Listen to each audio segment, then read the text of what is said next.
Buenas tardes, muchísimas gracias por su presencia hoy en el Real Instituto de Estudios Asturianos.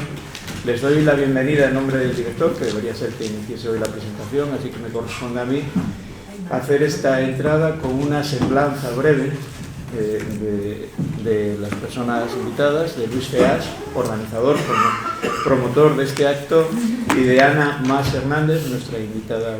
La intención es que entre ellos dos se establezca, tras una breve exposición, un pequeño diálogo y después dar paso a las intervenciones de todos ustedes, si es que tuviesen intención de hacerlo.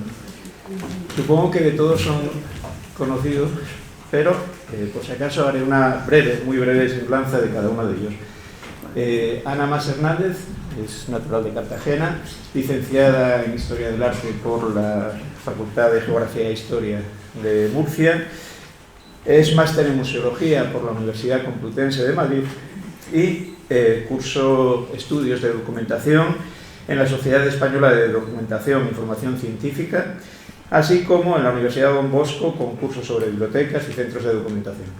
Con esta formación desarrolló su tarea profesional con trabajos de catalogación, documentación, comisariado de exposiciones y la enseñanza, que también practica, en distintas instituciones españolas.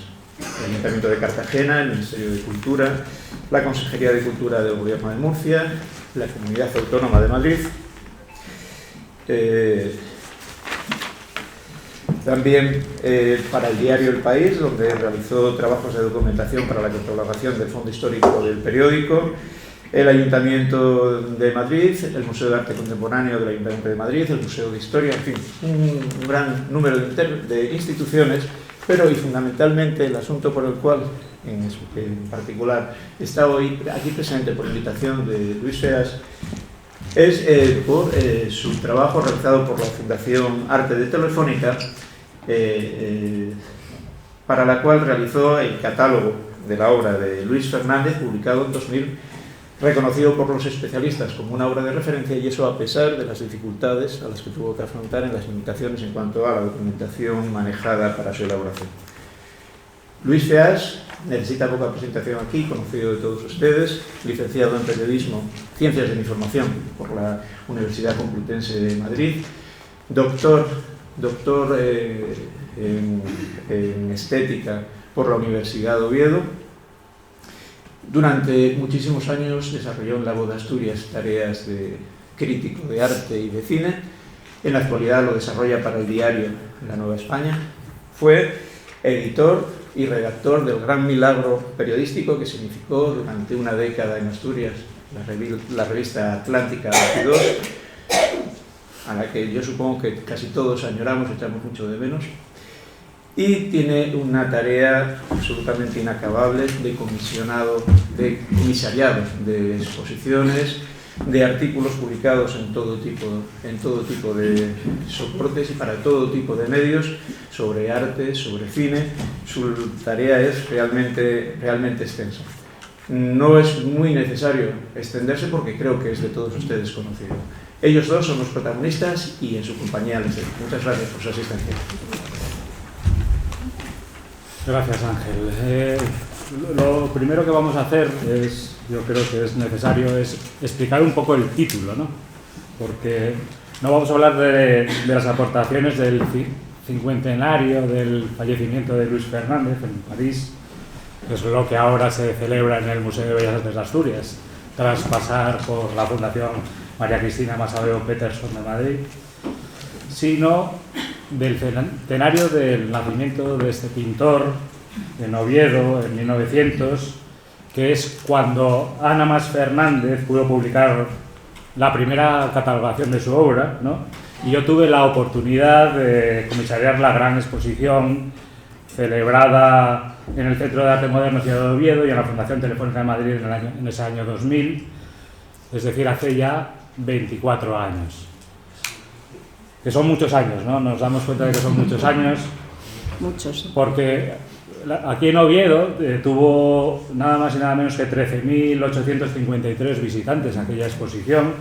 Tuvo una amplísima repercusión en prensa fue considerada incluso por el suplemento del cultural del diario El Mundo como una de las 20 mejores exposiciones de ese año, pero hoy parece que nadie se acuerda de ella, ¿no?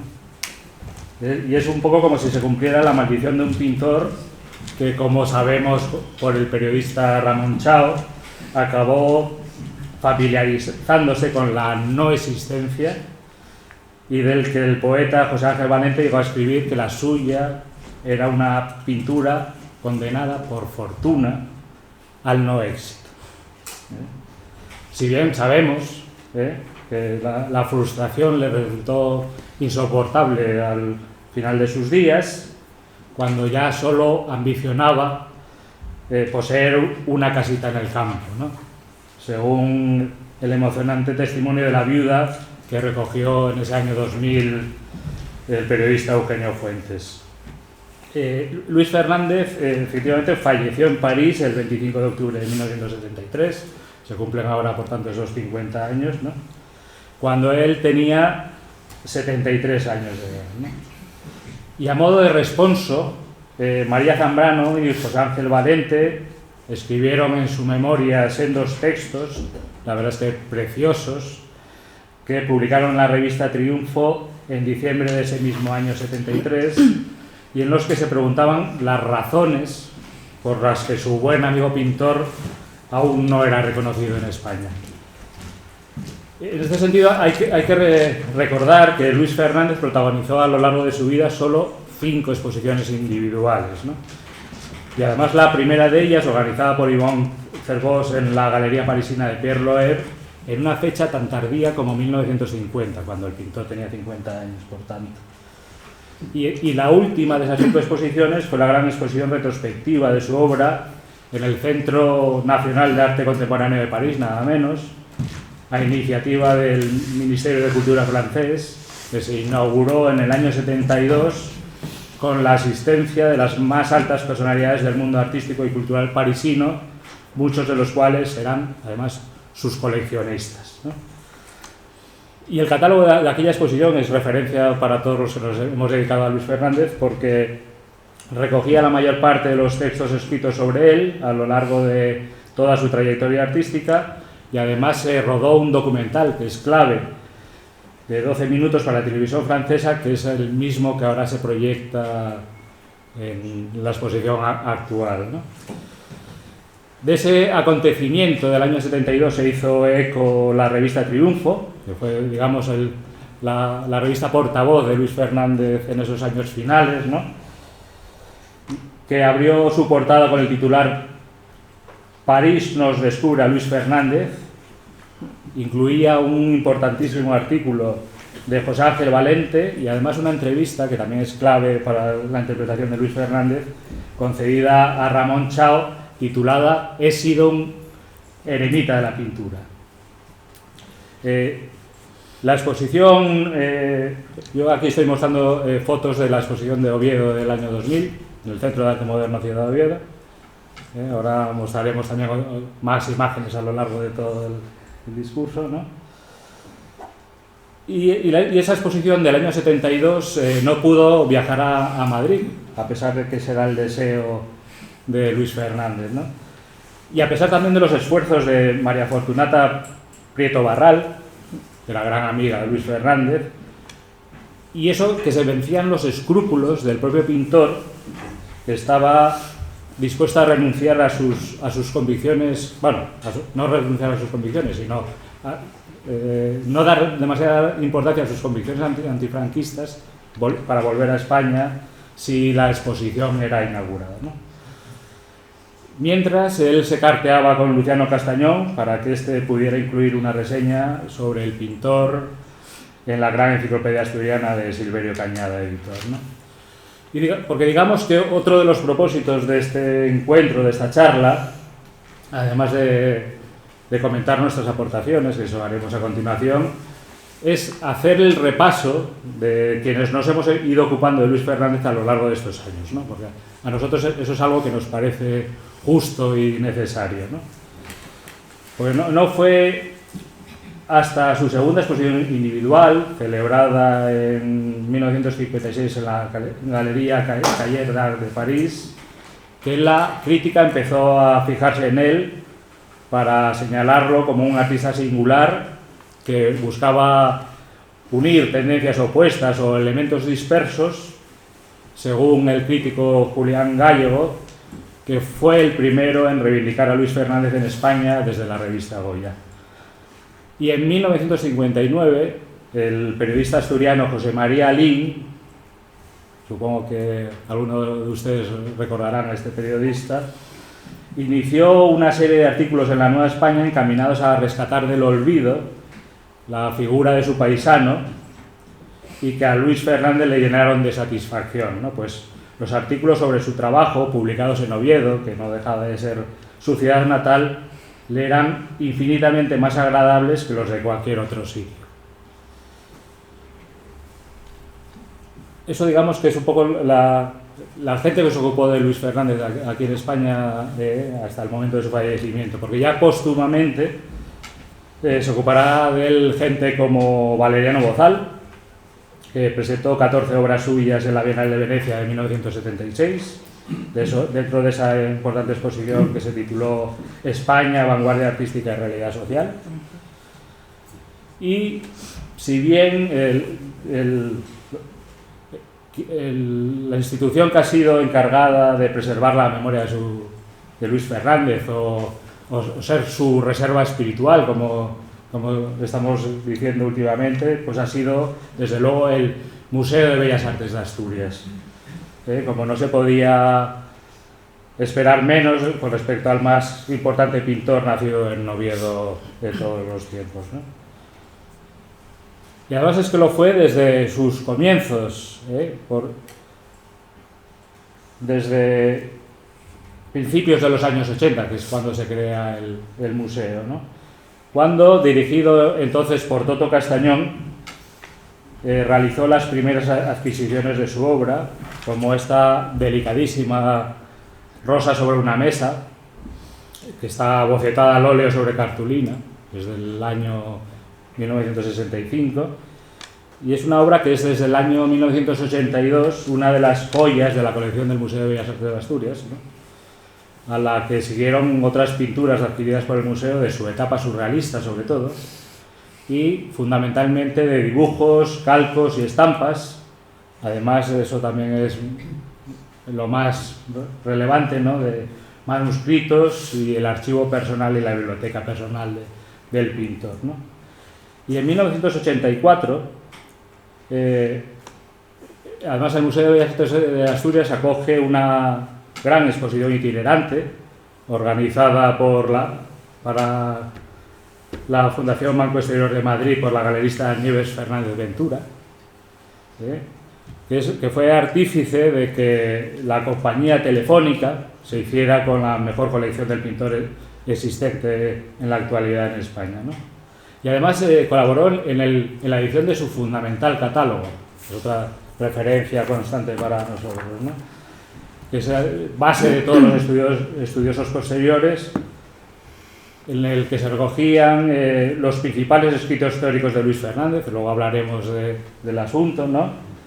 Lo que escribieron sobre él amigos como nada más y nada menos como René Char, María Zambrano, Cristian Cervós o José Ángel Valente, textos póstumos muy importantes como los de Gerard Surriguera u Orlando Pelayo, u otros textos publicados para la ocasión como el de Jean Cassou o del recientemente fallecido Valeriano Bozal, que ya desde luego desde entonces lo podemos considerar uno de los grandes conocedores también de Fernández. Posteriormente pues, escribe sobre Luis Fernández Juan Vega, que publica en el año 86 con prólogo de Francisco Carantoña en la colección Pintores Asturianos del Banco Herrero de Oviedo su gran monografía. A partir de 1989 empiezan a comercializarse las obras en Asturias a través de la Galería Durero de Gijón, que yo creo que Ángel García Guerrero fue uno de los grandes impulsores del trabajo de Luis Fernández aquí, por lo menos en Asturias. A partir de 1990 la Galería Vértiz de Oviedo, que son, digamos, las primeras que empiezan a hacer exposiciones comerciales de Luis Fernández. Y en 1993 hay otra gran exposición celebrada en Santander, que organiza ya la Fundación Telefónica de Madrid. Aquí estoy mostrando parte de esa exposición que hicimos allí en la Fundación Telefónica en el año 2000, ¿no?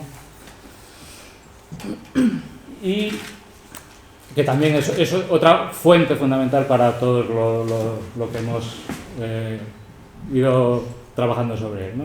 Yo resaltaría quizá, hay testimonios de artistas, pero Luis Fernández muchas veces se dice que es un pintor muy, muy aislado, muy solitario, muy único, un artista que al final no crea escuela, pero eso se ve que no es verdad, porque por ejemplo ahí se recogían testimonios del pintor Xavier Valls, que fue su alumno, estuvo con él allí en París, el padre de Manuel Valls, que luego fue el primer ministro de Francia, ¿no?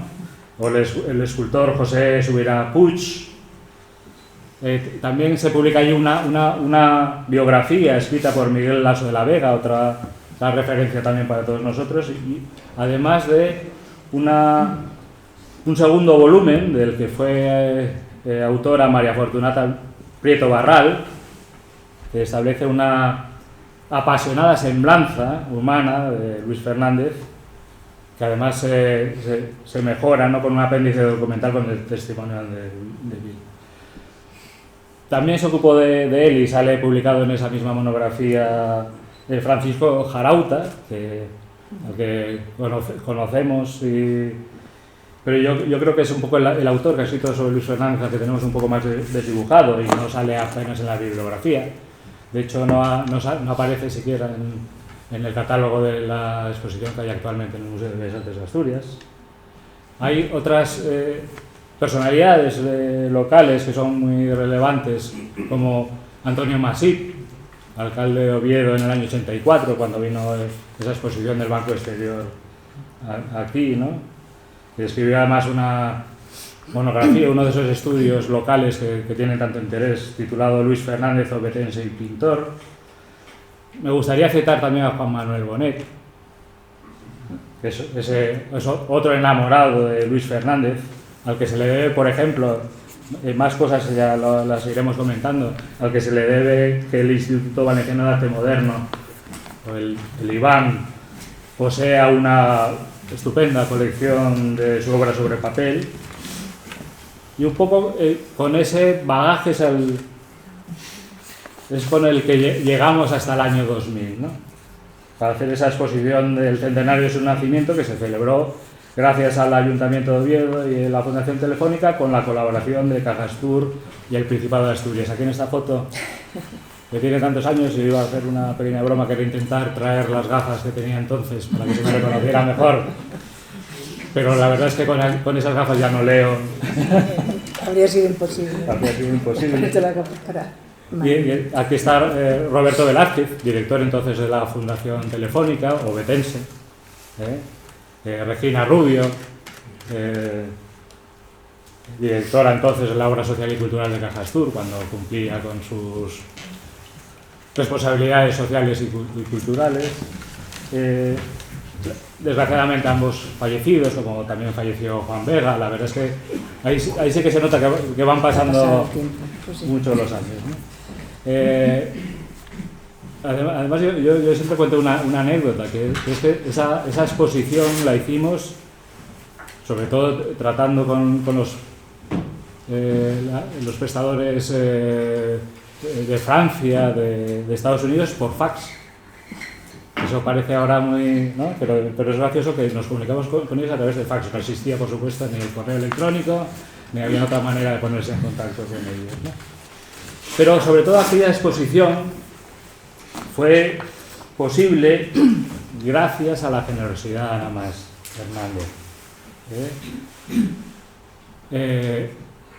Yo, cuando supe que que la Fundación Telefónica estaba preparando esa primera catalogación de la obra de Luis Fernández y yo les hice esa propuesta de hacer la gran exposición del centenario. Esa me parecía una estupenda idea. Roberto Velázquez, por supuesto, me dirigió enseguida a Ana.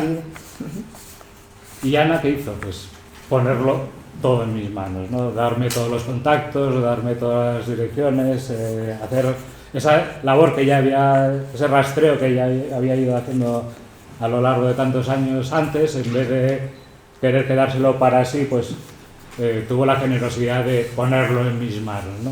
Bueno, entonces, yo creo que es lo justo y lo correcto, ¿no? Y eso es algo que yo siempre agradeceré porque es lo que hizo posible aquella exposición, ¿no? Y entonces yo creo que ya sin más ya te voy pasando a ti la palabra para que expliques un poco todo ese trabajo que hiciste, ¿no? Vale, pues, bueno, buenas tardes lo primero. Y bueno, es muy agradable ir, da mucha cosa, ¿no? Da mucha emoción ir viendo estas fotos y recordar todo eso, ¿no? Todo este momento. Y sí, claro que en el momento en que Luis se puso en contacto conmigo me pareció una idea maravillosa el poder hacer una gran exposición, la exposición que se merecía Luis Fernández, y bueno, pues toda la documentación que yo había ido recopilando pues se la puse en sus manos, claro. Y hizo pues una maravillosa exposición. Bueno, yo voy a ir un poco leyendo para no alargarme mucho, no les quiero dar mucho la lata. Cuando Luis me llamó y me dijo que recordáramos un poco esta exposición del año 2000, pensé, bueno, pues ¿qué voy a hacer? Pues voy a relatar, voy a contarles cómo fui haciendo ese trabajo, ¿no? Por qué pasos qué pasos fui dando, ¿no? Y eso es un poco lo que les voy a contar, espero que me ciña a eso, ¿no? Bueno, pues como muy bien ha dicho Luis, pues hace ahora exactamente 24 años, parece mentira, porque fue en marzo además, en marzo del 2000, cuando estuvimos aquí. El 29 de febrero, el año bisiesto también como este. Pero no estuvimos luego en marzo, fue en febrero. El 29 de febrero bueno, inauguramos. Unos poquitos días después, o antes mejor. Bueno, pues tuve el privilegio, ¿no?, de venir aquí a Oviedo con motivo de esta exposición antológica de Luis Fernández, de la que nos ha comentado Luis, por el centenario de su nacimiento, y que después, con esa vocación itinerante que tienen las muy buenas exposiciones, pues fue a Madrid, a la Fundación Telefónica, que era el otro organismo importante que había tenido que ver en esta exposición. Y ahora pues vuelvo de nuevo para seguir hablando de este pintor asturiano tan querido y tan admirado en esta tierra. Ya lo veo, no hace falta, ya lo sabía, pero ahora lo vivo, ¿no? Lo siento, ¿no? Con motivo de esta exposición nueva que hay sobre él, para el 50 aniversario de su muerte, ¿no? Y que se ha celebrado, en este caso ha sido en Madrid primero, yo ya he tenido ocasión de verla en la Fundación Masaveu, y ahora he venido aquí a Madrid, a Oviedo, perdón, que ya tienen ustedes ocasión de verla y de disfrutar de ella. Bueno, pues cuando me ofreció Luis hacer esto, pues pensé que estaba bien, porque era una manera de rendirle un pequeño, por nuestra parte, ¿no?, rendirle un pequeño, un cariñoso homenaje a Luis Fernández, rememorando esa exposición del año 2000. En esa exposición que la comisarió Luis, pues bueno, la presentamos, y además ahí a mí especialmente, bueno, pues fue un momento importante porque fue el momento en que se presentó el catálogo razonado que yo había hecho para la Fundación Telefónica, que lo había iniciado, se me encargó este catálogo en 1994 y lo finalicé en 3 años. Luego, con motivo de la exposición, pues hubo que revisar cosas y tal, pero digamos que las fechas se ciñeron a esos años, la fecha de su elaboración. Entonces, bueno, pues venga, vamos a hacer un poquito de historia sobre esto, ¿no? Primero decirles que Telefónica inicia, la fundación inicia la colección de su colección de historia de arte, con la adquisición de una serie de obras de artistas españoles que en ese momento pues estaban escasamente representados en nuestros museos. El primer fondo de su colección se crea con artistas de la talla de Juan Gris, Eduardo Chillida, Antoni Tapies, Pablo Picasso, y entre ellos de repente un desconocido, Luis Fernández. Choca, ¿no?, el que de repente entre todos esos artistas tan destacados, de repente pues la Fundación Telefónica tuviera el valor, tuviera el coraje pues de de meter también dentro de su colección a este pintor que en ese momento era pues, muy desconocido aquí en nuestro país. Esta apuesta tan valiente por parte de la Fundación se entiende porque a partir de la primera exposición importante que sobre el artista se realiza en España, que ya ha hablado Luis de ella, esta exposición de 1984 de la Fundación del Banco Exterior, Telefónica pues, se hizo con una importante colección de obra de Luis Fernández, prácticamente con la mejor obra, la más significativa, ¿no? Luego siguió con su política de adquisiciones hasta que actualmente tiene pues, unas 20 obras de Luis Fernández. 6 de ellas están depositadas en comodato en el Museo Nacional de Arte Reina Sofía en Madrid. Bueno, pues en paralelo con la adquisición de la obra del pintor, la Fundación Telefónica me encargó, como ya he dicho, en enero de 1994, la catalogación de su obra. Habían pasado entonces solo, desde este 1994, 21 años, no son muchos, desde la muerte del pintor, por tanto tuve la suerte pues, de encontrarme todavía pues, con amigos, con gente que lo había conocido y con su mujer, o sea, aún vivía su segunda mujer, Ivonne Fernández. Y bueno, pues tuve la ocasión de ir a visitarla en varias ocasiones allí en su casa de París, en donde además, bueno, pues eso era muy emocionante, donde estaba, allí era donde pintaba, y es donde tenía su estudio, ¿no? el pintor Luis Fernández. Y bueno, pues fui testigo de esa, en fin, de la emoción con que hablaba, del cariño, ¿no? de la admiración que hablaba su mujer de Luis Fernández. Vamos a ver, bueno, pues volvemos a la primera catalogación y luego explicaré por qué eso de primera catalogación. Vamos a ver cómo se fue desarrollando, qué problemas fueron surgiendo y también, cómo no, qué alegría me fue proporcionando, ¿no? Porque ya sabemos que un trabajo de investigación de esta envergadura, que es complicado y laborioso, casi podríamos decir que roza lo detectivesco en algunas ocasiones, en esa reconstrucción del camino que va haciendo la obra desde que sale del estudio del artista, en muchos casos pasa por pasos intermedios en propiedades, hasta llegar a su destino final, o por lo menos el destino final en el momento en que decide, bueno, en que se termina el trabajo, porque ya sabemos que la obra continuamente se puede seguir moviendo. Bueno, pues es bastante complicada. Afortunadamente, para ir rememorando todo esto, porque han pasado años, conservo los informes que trimestralmente le tenía que entregar a la Fundación de Telefónica, ¿no? Y así los he recuperado, los he vuelto a mirar, y así, bueno, pues he visto como paso a paso, un poco he recordado, ¿no? Cómo fue todo cómo fue la elaboración del catálogo. Bueno, lo primero, lógicamente, es hacer una consulta exhaustiva bibliográfica, ¿no? Y en ella me aparecieron pues, las dos publicaciones, los dos catálogos, las dos publicaciones más importantes que tienen que ver con las dos exposiciones que ya ha nombrado Luis. Esas fueron decisivas, ¿no? Los catálogos correspondientes a la exposición de 1972, que como ha dicho fue en París, realizada por el Centro Nacional de Arte Contemporáneo, que además fue un año antes de morir. Luis Fernández murió en el 73, y la de 1984, aquí ya en España, en Madrid y en Oviedo después, de la Fundación del Banco Exterior de Madrid. Bueno, pues con motivo de la exposición de París, el centro editó un número extraordinario, una revista, un número extraordinario, en donde ahí, bueno, pues se hacía referencia a la obra, recogía títulos, no siempre recogía fechas, poca información, porque los catálogos de antes no tienen nada que ver con los catálogos de exposiciones que hacemos ahora, eso también ha cambiado bastante. Pero qué duda cabe que ahí había una información muy buena, además de los textos que ha nombrado Luis, y sobre todo porque, bueno, a partir de aquí pude elaborar una primera relación cronológica de la obra, porque daba por seguro que estos datos, en el caso de que aparecían las fechas, ¿no?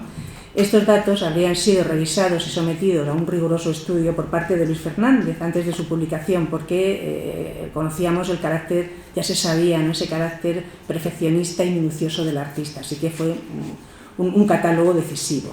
Y el otro catálogo también importante para la investigación es este que les hemos dicho antes, de la Fundación del Banco Exterior, que se realizó en Madrid y en Oviedo en 1984.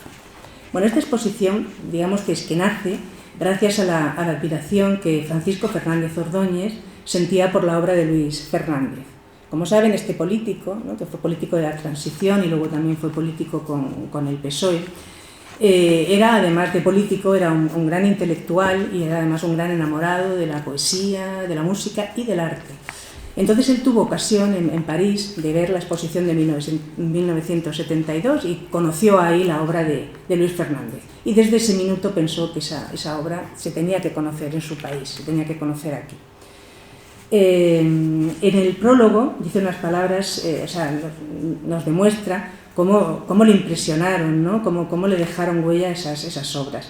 Él dice: se trataba de una obra que ejerció sobre mí una extraña fascinación, aquella delicadeza, aquella atmósfera refinada, a la vez serena y dramática, aquella calidad interior. Siempre todos los que hablan de Fernández, ¿verdad?, siempre van a eso, esa delicadeza, a ese mundo interior, a ese... Y ya aquí vemos que nos lo está también reflejando él. Bueno, pues 12 años después, y gracias al tesón que puso y se supo reunir de gente importante, por fin se pudo visibilizar la obra aquí de Luis Fernández en España con el comisariado de Nieves Fernández, como bien ha dicho Luis Fernández. Luis. Muy bien. Bueno, seguimos. Pues después de estos dos imprescindibles catálogos y otros tantos, muchísimos, de otras exposiciones, pues elaboré una primera relación de obra que estaban en museos e instituciones oficiales. Después de aquí, digamos que esto sería lo fácil, ¿no? Fue el primer paso, que era buscar, localizar esa obra que sabíamos que estaba ahí. Después vendría a meterse en el mundo del mercado del arte, galerías, subastas, que es más complicado, y después vendrían los coleccionistas privados. Todo eso fue viniendo así de mano, o sea, fue un poco como el paseo que se fue haciendo, ¿no? O sea, que iba de lo fácil, vamos a decirlo así, a lo difícil, ¿no? Bueno, fue emocionante, ¿no? Bueno, pues un poco todo esto me ha hecho recordar un poco toda esta etapa, ¿no?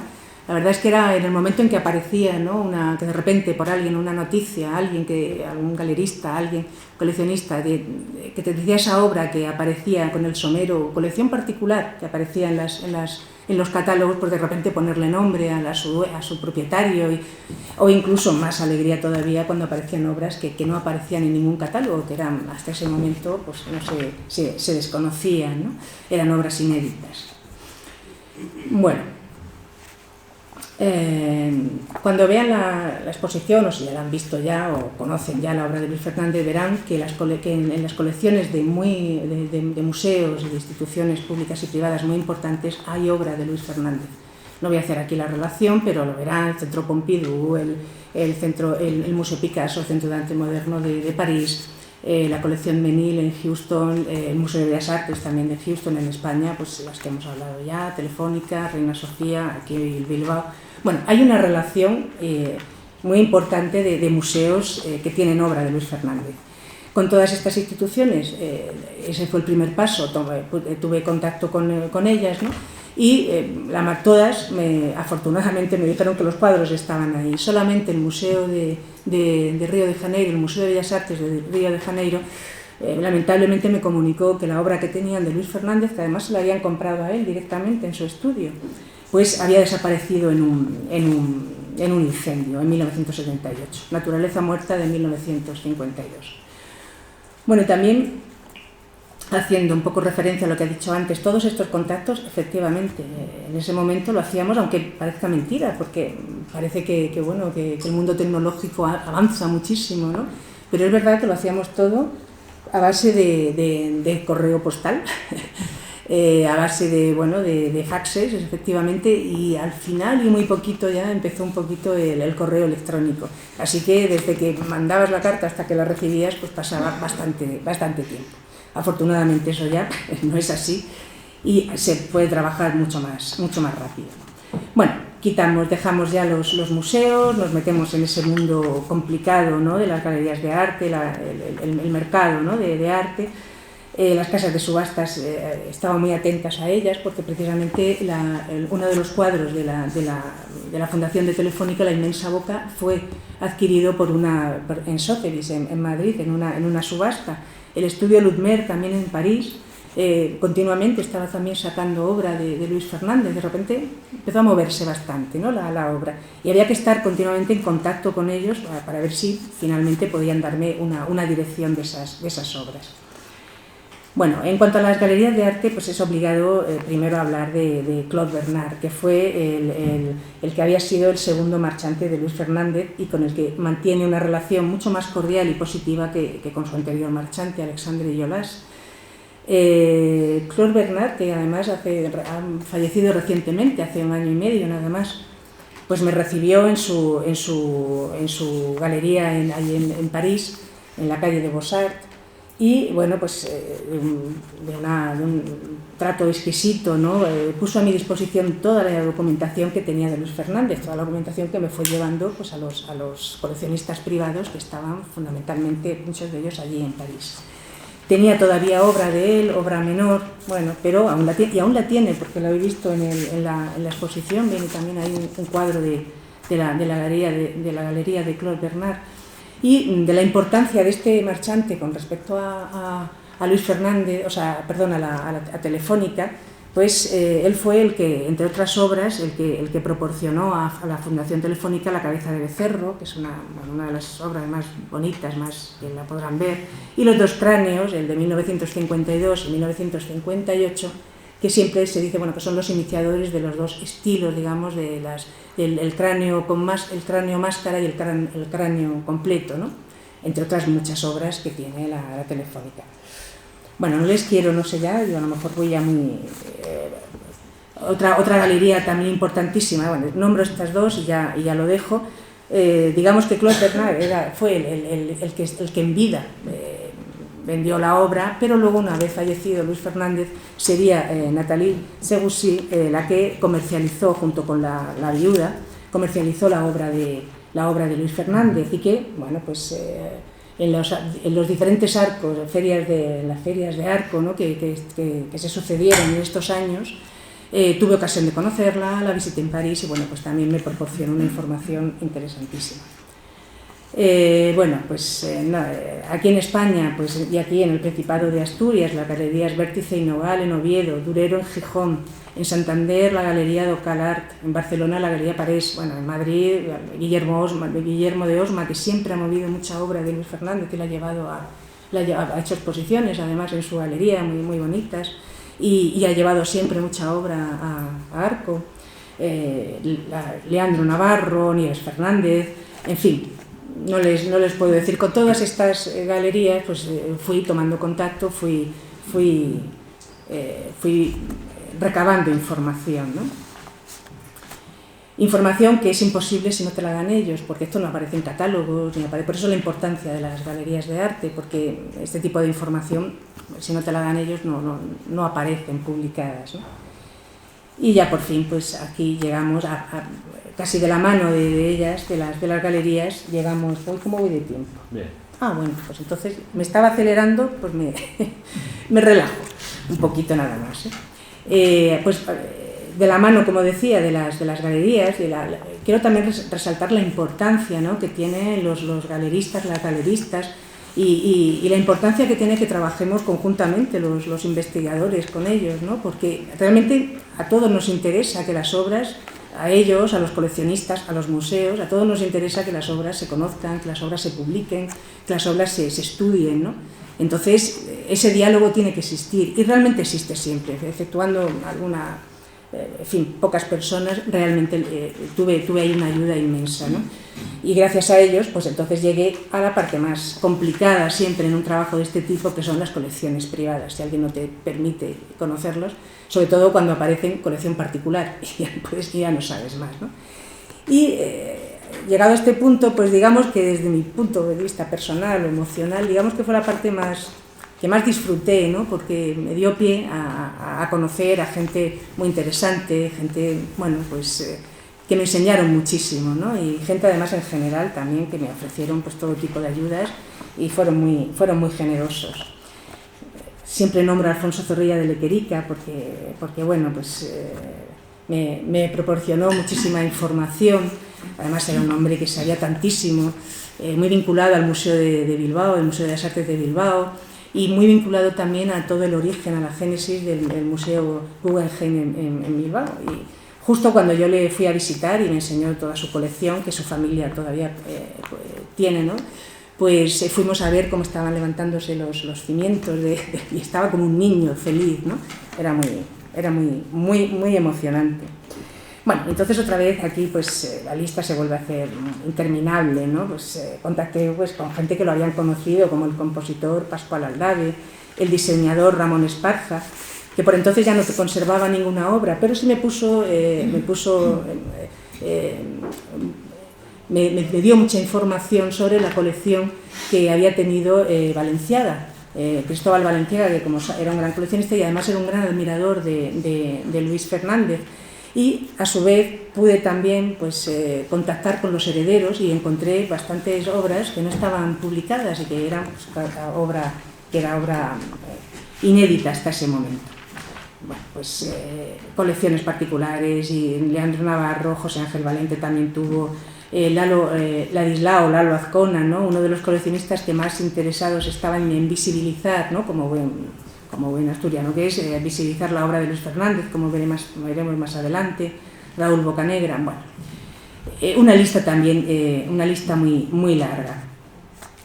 Y con esto, bueno, no sé si también lo de la rosa cúbica o ya lo dejamos, ¿sí?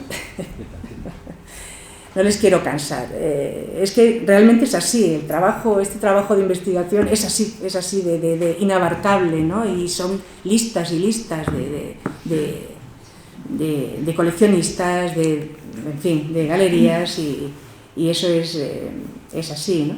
Bueno, el último que no había dicho, que no había nombrado, es el del galerista Manuel Docal de Santander, en el que tuve también ocasión de visitar a su casa.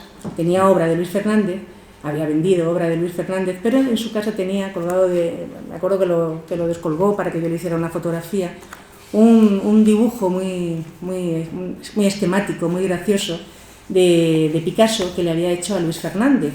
Era un monigote subiendo, o es un monigote subiendo por una escalera, y eso venía un poco a decirle Picasso, le venía a decir que a Luis Fernández le esperaba una gran subida, le esperaba, en fin, llegar a ser un gran pintor. Todo esto está recogido en un artículo de Agustín Rodríguez Sahagún, otro político como Fernández Ordóñez, que también era, además de político, gran amante del arte, y él en su caso mucho más, porque él fue marchante de arte durante muchos años, y además tuvo en Madrid una galería, la galería Rodríguez Sahagún, ¿no? Vale, bueno, pues él estuvo en casa de Luis Fernández y el propio pintor le contó esta anécdota, este dibujo, que luego al final acabó en manos, como ya he dicho, de Manuel Docal.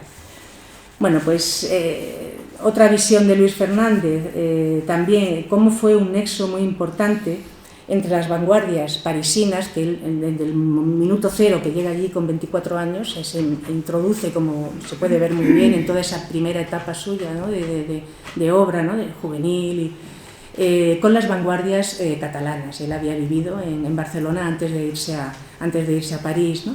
Entonces fue un nexo importantísimo, y además digamos que lo usaron muchísimo, ¿no?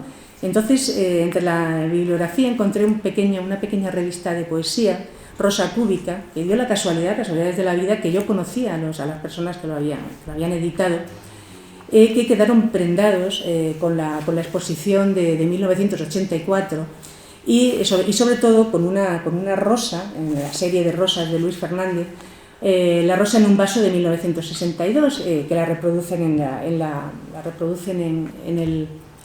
la revista, y de ahí toman el título para su revista, que era Rosa Cúbica. Tendrán ocasión de verla en la exposición. Bueno, pues aquí recogen unas cartas entre el arquitecto José Luis Ser, dirigidas a Luis Fernández, con motivo de elaborar un número extraordinario de la revista D'ací i d'allà en 1934, dedicada al arte de vanguardia, en donde, bueno, ellos publican 2 cartas, luego pero decían que había 8 más, yo las busqué, se publicaron, y es muy interesante pues ver cómo esa relación que se crea entre los dos, esa esa petición de textos, de imágenes, incluso hay un pequeño ahí rifirrafe, porque Luis Fernández, que era muy tímido, pero también tenía su genio, pues no está de acuerdo con unos pagos que le han hecho. Bueno, las cartas, como siempre, dicen mucho, nos dan muchísima información.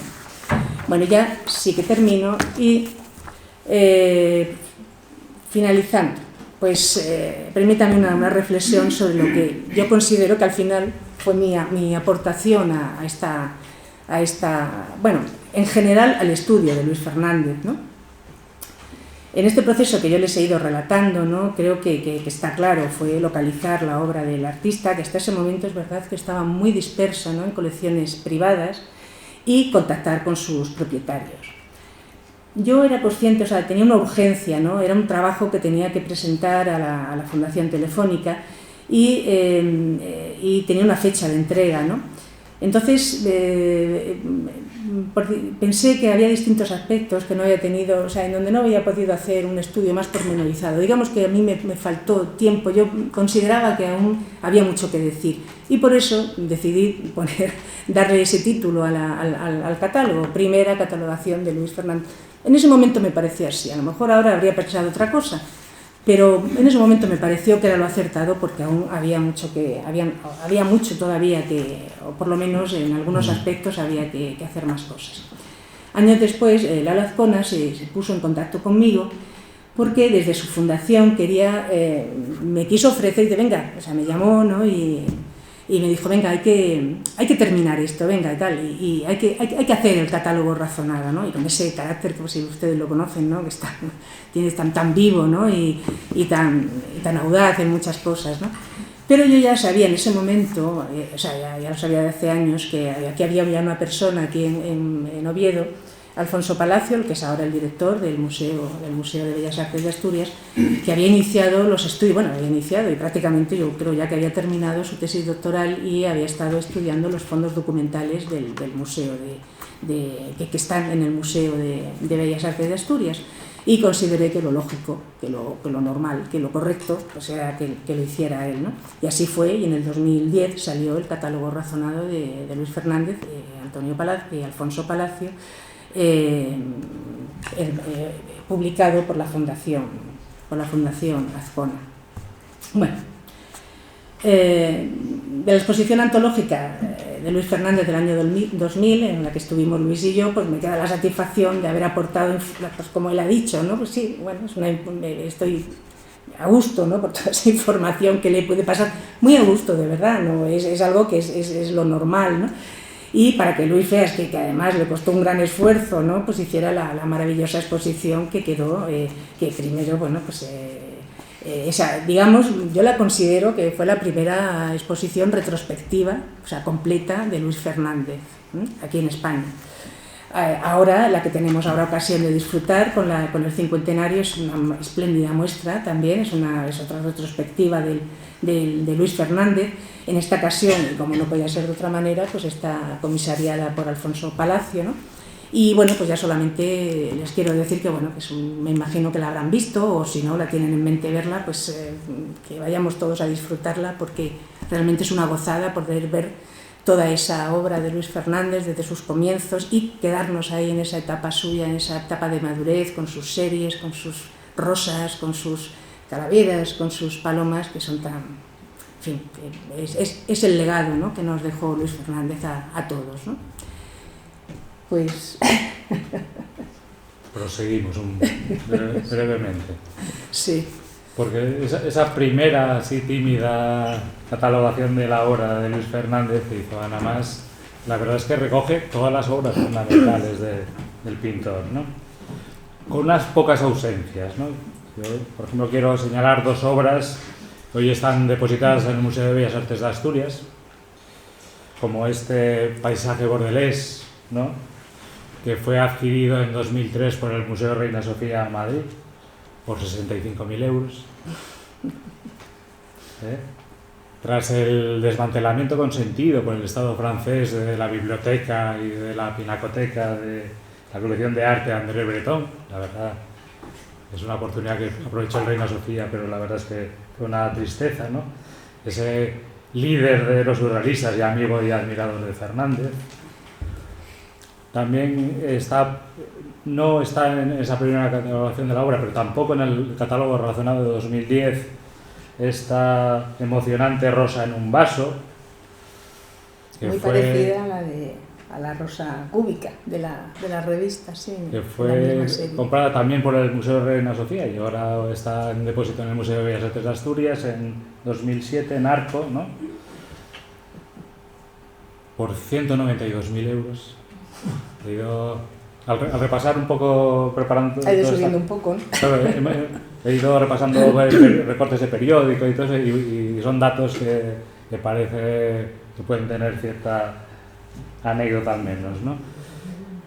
Estas dos obras que se pueden ver normalmente en el Museo de Bellas Artes de Asturias, están ahí en depósito, pero que por supuesto tienen mucha importancia en la exposición actual. También este gato, ¿no?, en granito negro, que es la única escultura conocida de Luis Fernández, el que pensaba que el estudio de la escultura era necesario, imprescindible para el dibujo. O este fascinante retrato anamórfico donado por el hijastro de Luis Fernández al Museo de Bellas Artes de Asturias en 2009 y que es muy semejante. Luego añadiré algunas cosas sobre estos retratos en su relación pues, con la propia fisonomía del artista, porque yo estoy convencido de que es un autorretrato.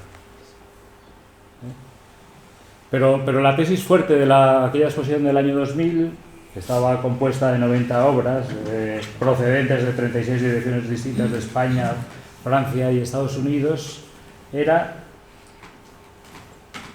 que si Luis Fernández era masón, aquí en la exposición actual es un documento, yo creo que es muy valioso, a lo mejor pasa un poco desapercibido, pero está en una vitrina y al alcance de todos, es el carnet de masón, ¿no?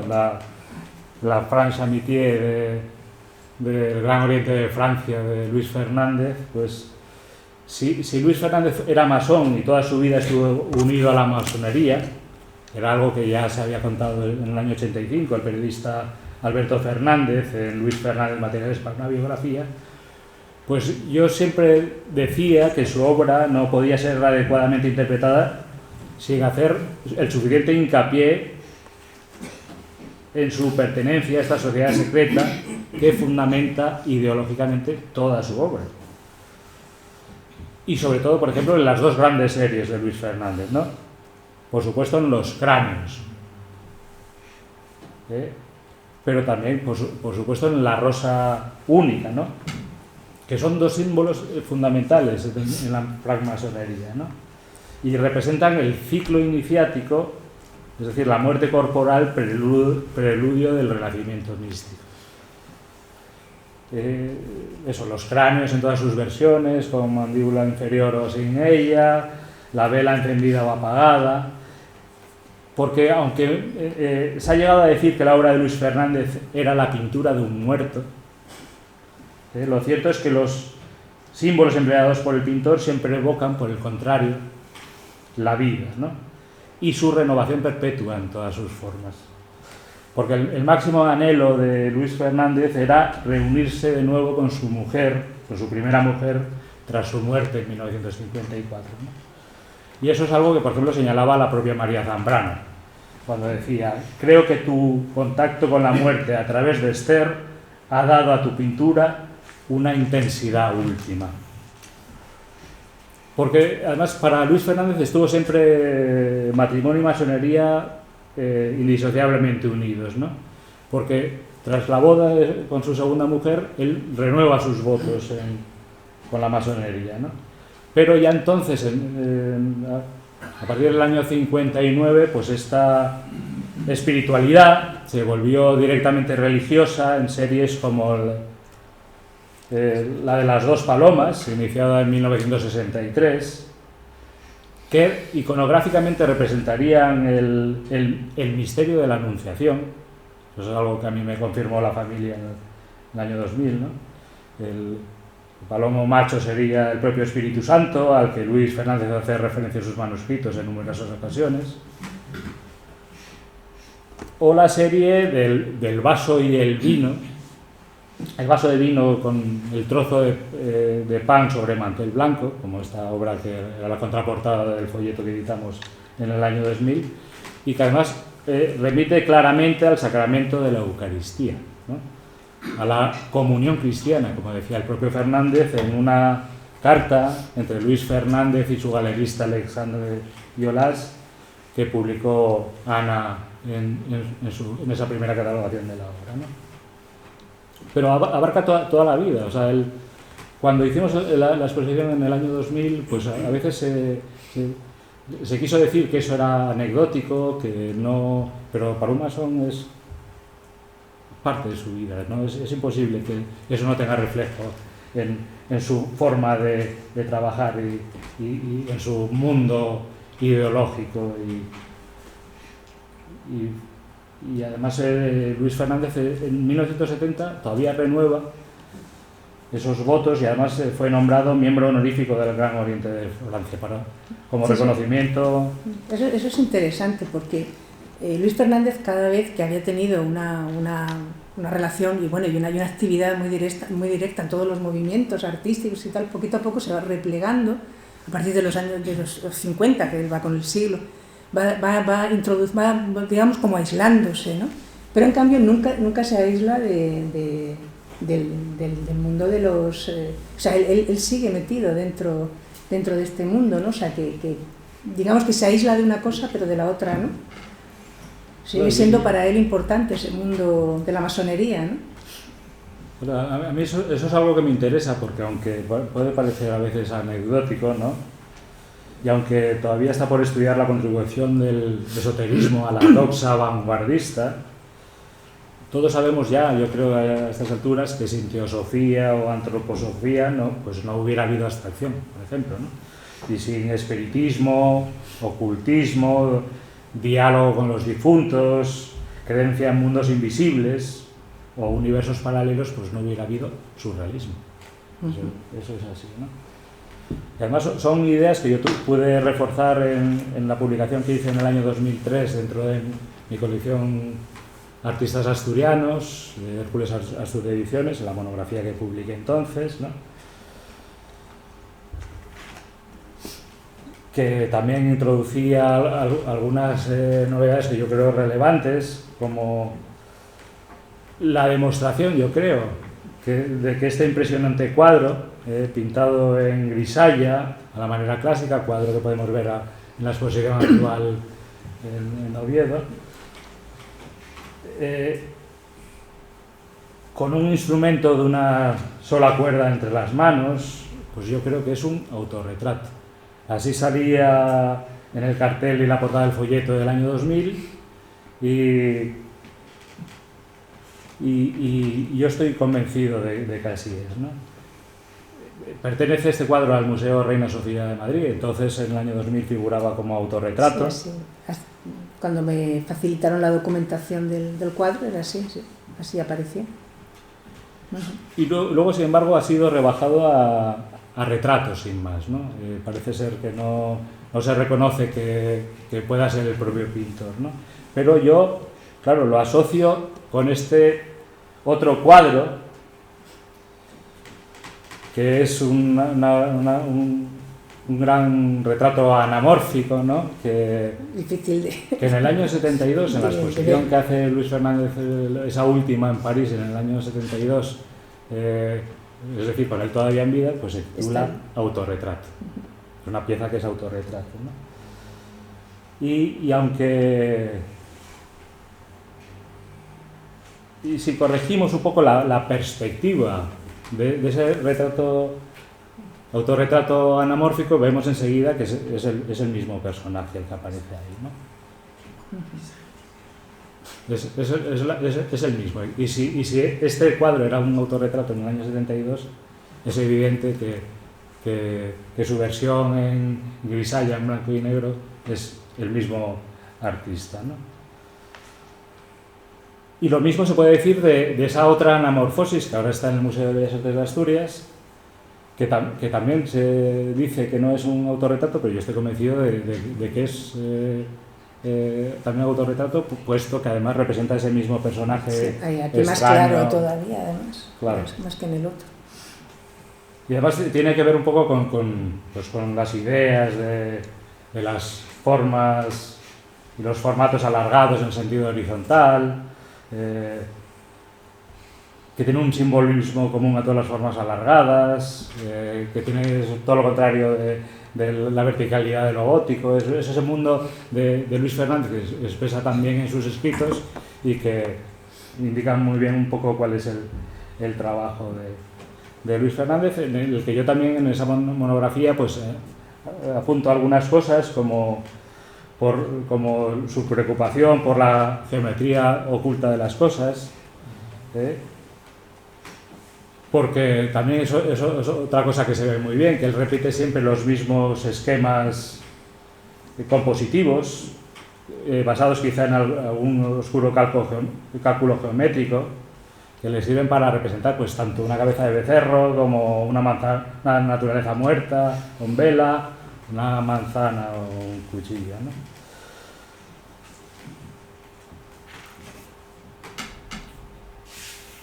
Y además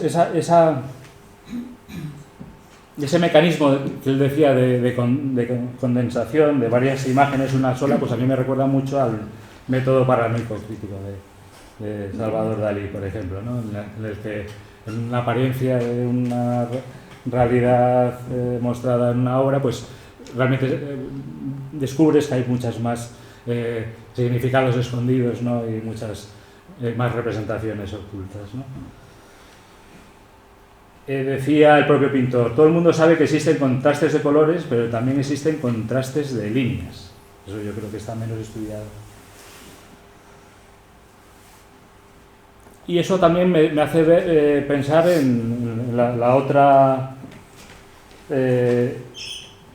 cuestión que yo relaciono también con la masonería, que es su obsesiva dedicación al aprendizaje del santo oficio del pintor, como decía su amigo José Bergamín, en la que yo desde luego veo un camino de purificación, de dificultad, que lo que busca es un poco pues convertir el acto de pintar en un calvario y en un éxtasis purificador, ¿no?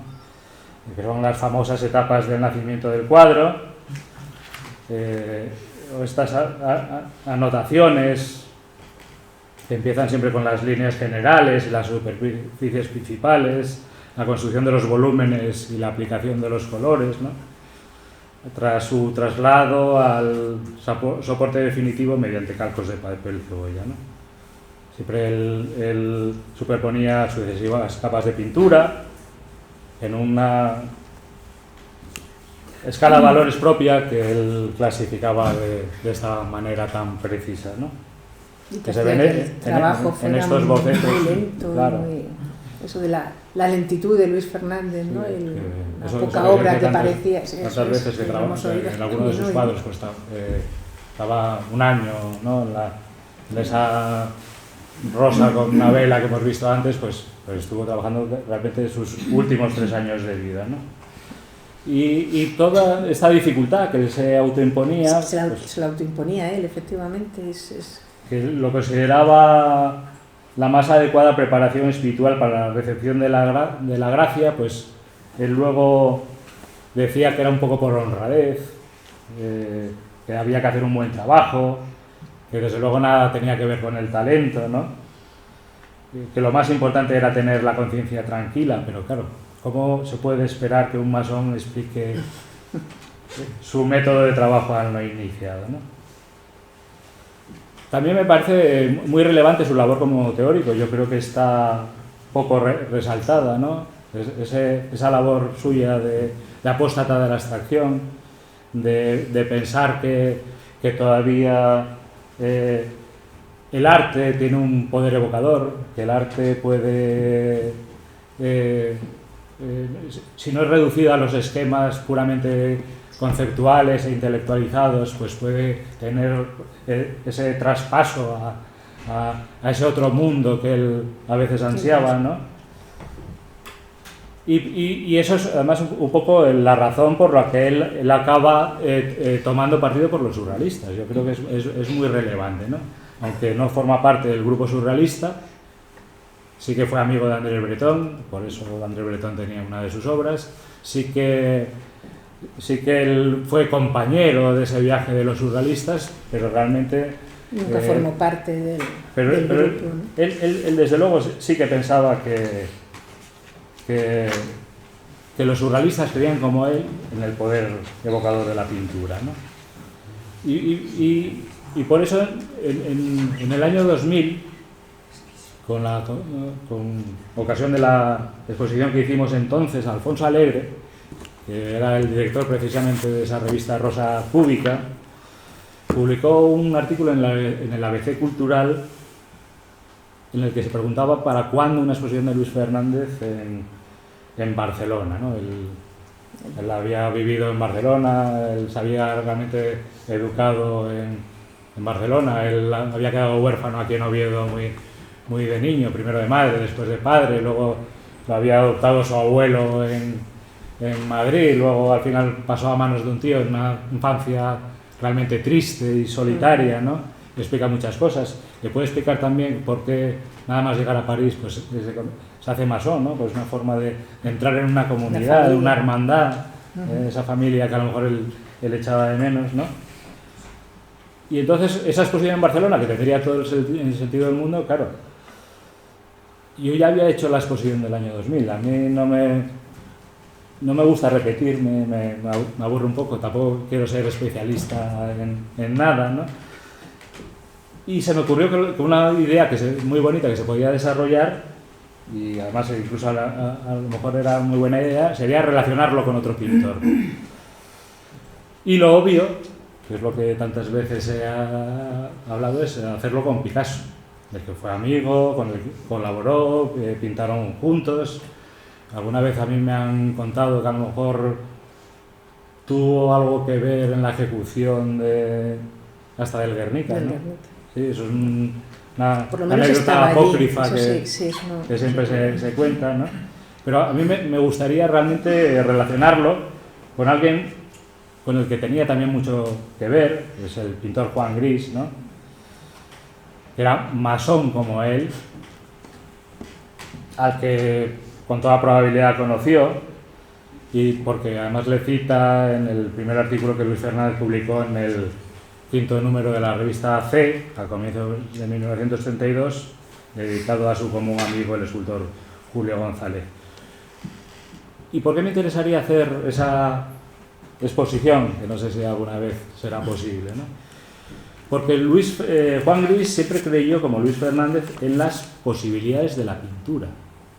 Así tituló una de sus conferencias sobre el día de un artículo, y me gustaría un poco plantear si es posible desarrollarlo eso y ver si podemos hacer, si la pintura todavía tiene esas posibilidades evocadoras que a veces se le niegan, ¿no? Alfonso Palacio, yo creo que lo conocimos, aquí sale también muy jovencito. También lo conocimos a los 19 días de inaugurar la exposición aquí en Oviedo, cuando nos enteramos por una entrevista que hizo Pilar Rubiera en La Nueva España, y estaba preparando un texto sobre Luis Fernández para una exposición de sus dibujos y estampas en el Museo de Bellas Artes de Asturias, que en esta entrevista se anunciaba para mayo de 2000, pero que no se llevó a cabo hasta enero del año siguiente, 2001. En 2001 publicó también, gracias al Museo de Bellas Artes de Asturias también, el libro El pintor Luis Fernández, Encuentro íntimo, en el que se recogía, yo creo que también hermosamente, su relación con la poesía, y además yo creo que para los que nos dedicamos a esto es un documento importante en el que transcribe el documental que lo había hecho en 1972 la televisión francesa. De 2003 para mí por lo menos es la contribución más novedosa que ha hecho Alfonso Palacio, que es la publicación del manifiesto del hasta entonces desconocido grupo dimensionista, así llamado, ¿no? Formado en París en 1936 y dirigido por el poeta húngaro Charles Sinato, y que contó además entre sus filas pues, a muchos de los más importantes pintores de la primera mitad del siglo XX, en el que, por supuesto, estaba Luis Fernández. Luis Fernández siempre estuvo donde había que estar, sí, en esos años que él estuvo trabajando allí.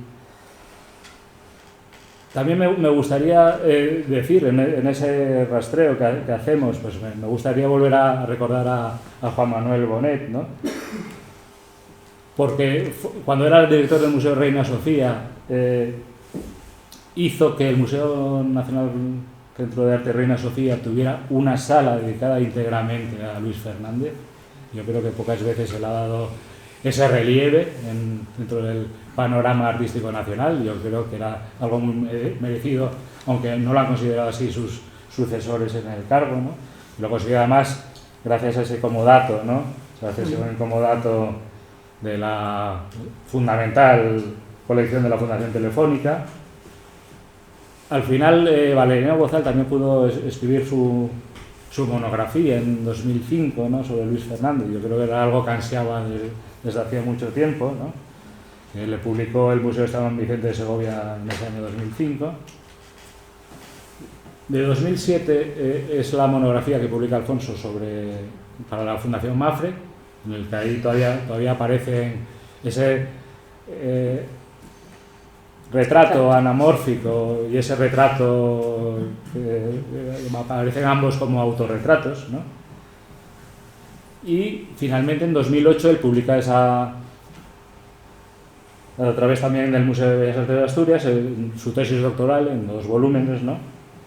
Dirigida por Javier Barón, que claro, es tan exhaustiva en el manejo del fondo documental que archiva el Museo de Bellas Artes de Asturias, al que tuvo acceso, que se convirtió desde entonces en el principal especialista en Fernández, además de sistematizador de su trabajo, ¿no?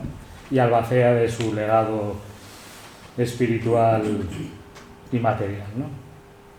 Algo que, como me contaba Ana, pues ya se plasmó sobre todo en ese catálogo razonado de 2010 que publicó la Fundación Azcona, ¿no? Pero si hacemos un poco memoria, yo creo que después de tantos años ya es complicado hacerlo, ¿no? Pero en aquella exposición del centenario ya se pudieron ver las obras atesoradas por los principales coleccionistas de Fernández, que, por supuesto, el Museo de Bellas Artes de Asturias, por supuesto, la colección Masaveu. Ahora Fernando Masaveu ha adquirido algunas de las obras que tenían otros propietarios cuando nosotros empezamos a trabajar sobre él. También, por supuesto, ya lo hemos citado, la colección Azcona, la colección Arte Contemporáneo, que tiene unas preciosas marinas, ¿no? Museos de toda Francia, la también fundamental colección Menil de Houston. Y esa, yo creo que aquí está completa, esas 19 obras de la colección telefónica, desde luego. Y esas, realmente todas esas obras ya se pudieron ver hace 24 años, ¿no? Pero lo que sí que ha conseguido Alfonso es traer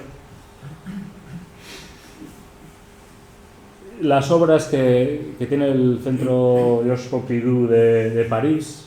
A mí no me las dejaron y la verdad es que es una gozada poder verlas aquí, ¿no? Como este gran cuadro.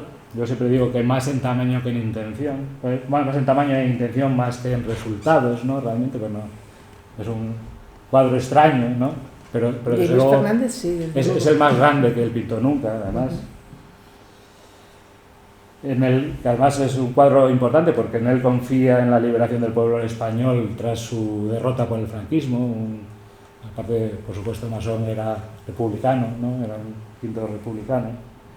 Parece un toro, ¿no? Es un toro, sí. Es una cabeza de toro, sí. Claro que está repetida, es como plegada, ¿no? También en esa grisalla, ¿no? que es buena parte de su pintura. Y luego está este formidable también retrato de la vizcondesa Mariló de Noailles, que fue una de sus grandes mecenas en la alta sociedad parisina, y para el que tuvo, eso es la leyenda. El otro día escuchaba a Alfonso que a lo mejor era un poco una leyenda apócrifa, pero siempre se contó que tuvo que posar 350 veces para Luis Fernández. No creo que aguantara tanto. No creo que aguantara tanto, pero además es un cuadro que que es curioso porque efectivamente, aunque ya desde luego seguro que posó un montón de veces, es un cuadro inacabado. O sea, al final Luis Fernández no lo terminó. Y en Madrid sí que se pudieron ver también. No han venido acá. Yo supongo que también es porque no se prorrogó el préstamo. Pues las dos estupendas composiciones eróticas que tiene el Museo Picasso de París, ¿no? Se las compró Picasso. Las compró Picasso, que es una pintura... la verdad es que son dos dibujos espléndidos, ¿no? Igual que la obra surrealista de Luis Fernández, él no era un pintor espontáneo, entonces tiene una expresividad que al mismo le incomodaba al final, ¿no? Él no reconocía como buena pintura, ¿no? Pero estos dos dibujos son unos dibujos espléndidos, ¿no? Pero que son, claro, es que son hasta pornográficos, ¿no? Incluso llegaron un poco a escandalizar sí. a sus colegas del surrealismo, lo cual es muy... Pero sobre todo porque venían de él, precisamente. Claro. Quizá vienen de otra persona y no habrían escandalizado tanto, pero viniendo de él, pues es sorprendente, ¿no? Esto ya digo que sí que estuvo en Madrid, pero desgraciadamente no ha venido a la exposición actual en el Museo de Bellas Artes de Asturias, ¿no? Que de cualquier manera, pues evidentemente es una exposición que es un reencuentro gozoso con Luis Fernández, ¿no? Yo, por mi parte, solo he hecho en falta algunos cuadros que sí vinieron en el centenario, ¿no? Que son sobre todo los de Adelaida de Menil, que en el año 2000 vinieron procedentes de Nueva York. Como colección particular, sin todavía saber. Sí. Pero está, por ejemplo, esta cabeza de cordero y jamón de 1940, que es una obra, yo creo, estupenda, en la línea de esos cabezas de animales que luego él repetiría tanto, ¿no? O la preciosa rosa en un vaso del 53, que es una de las grandes obras maestras de Luis Fernández, ¿no?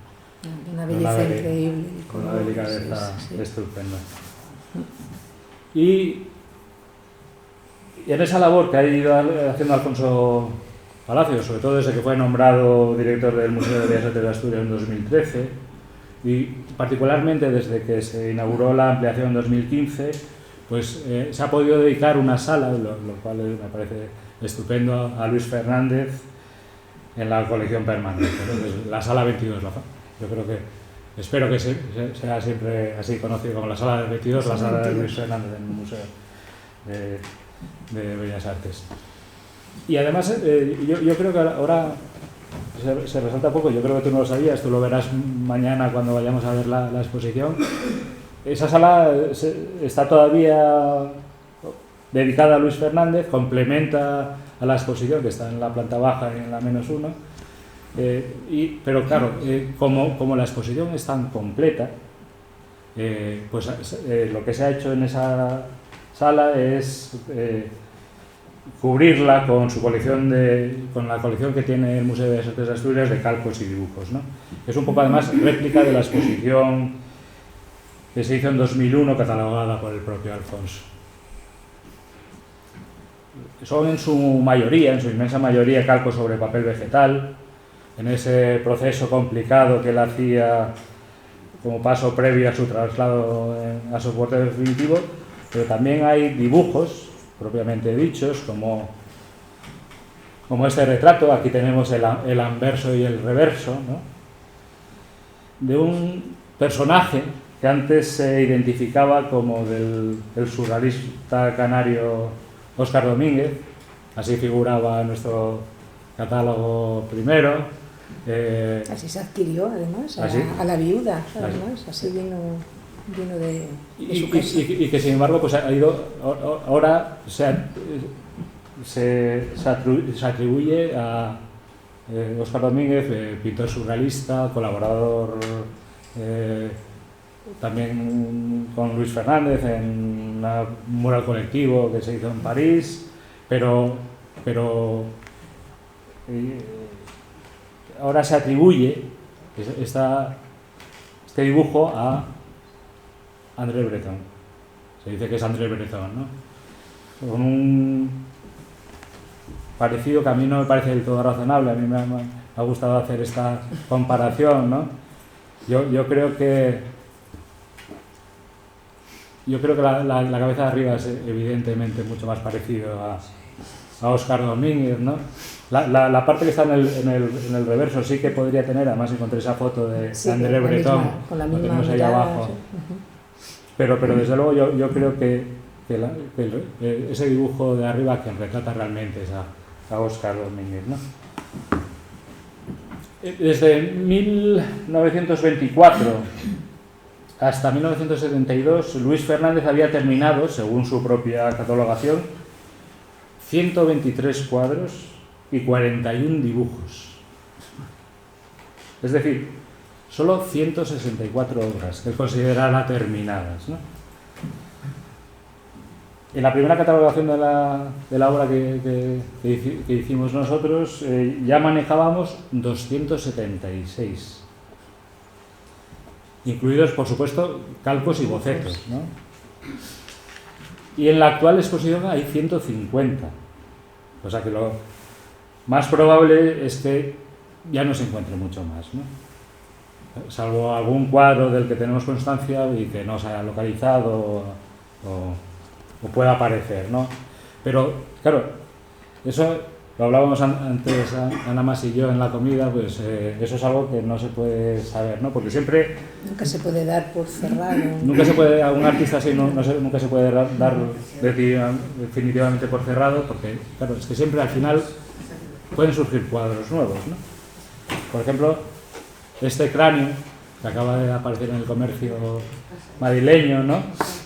Que es un cráneo de 1952, que es tremendamente original además por su formato, ¿no? Que es el doble de alto que de ancho, ¿no? Y que nos indica pues que a pesar de todos los esfuerzos que pongamos, pues al final hasta un pintor con obra tan escasa como Luis Fernández, pues al final siempre dejará una parte de misterio y una parte de... Esa es la parte bonita, la parte interesante, ¿no? Que siempre puede aparecer algo que nos sorprenda, ¿no? Nada, esto era más o menos lo que queríamos contarles, ¿no? Yo creo que estamos en hora, ¿no? No, nos hemos pasado. Nos hemos pasado.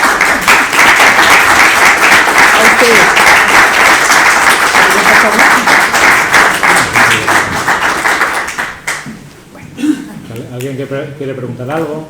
Sí, yo por favor. Adelante. Buenas tardes. Enhorabuena por ambas exposiciones. Me gustaría muchísimo, no obstante, que hubiéramos tenido unos minutos para que nos dieran unas pinceladas sobre su biografía, porque hay algo que me llama poderosamente la atención. En los años 30, 40 y 50, sobre todo 30 y 40, el que se ha nombrado André Breton, también estaría Supol, también estaría Max Out, Max X, el propio Paul Éluard, eran todos de izquierdas, por no decir comunistas, y André Breton. Me llama poderosamente la atención esa amistad que pudo haber entre ambos, entre esta gente, tanto en el surrealismo como en el dadaísmo, con algo que desconocía por completo de Luis Fernández, es decir, la masonería. No se llevan para nada bien la masonería y el comunismo. Adelante, si me dejan alguna explicación sobre esto, es que me llama poderosamente la atención. Claro, pero es que los surrealistas eran comunistas muy poco ortodoxos. Es más, no era... Podemos entrar porque yo hice mi tesis doctoral sobre Paul Éluard y he estado en París muchas veces, concretamente también en la casa de Pedrallo Orlando, que yo había invitado con Ángel González, con Paco Ignacio Taibo, con Lombardero y demás, a tener una fiesta campestre, y luego él me invitó al Marais, donde tenía el estudio, cerca del Centre Pompidou, y por cierto dice, ven acá que te voy a enseñar un cuadro de un pintor asturiano, y me enseñó algo de Luis Fernández. Y yo, bueno, creo que que conozco bastante este mundo, por eso quería ver un poco la diferencia entre ambas posiciones, las vuestras, las de ustedes y la mía, en ese campo. Pero yo creo que hay muchas cuestiones. Es decir, yo creo que los surrealistas eran comunistas muy poco ortodoxos. Al final eran trotskistas, mucho más que... Bueno. Claro. Y luego además, por ejemplo, los surrealistas escandalizaban a sus puritanos colegas comunistas, ¿no? Muy provocadores. Claro, no estuvieron mucho militando en el comunismo. Luis Fernández tiene sobre todo relación con André Breton y Paul Eluard, con los dos surrealistas con los que más amistad tiene, ¿no?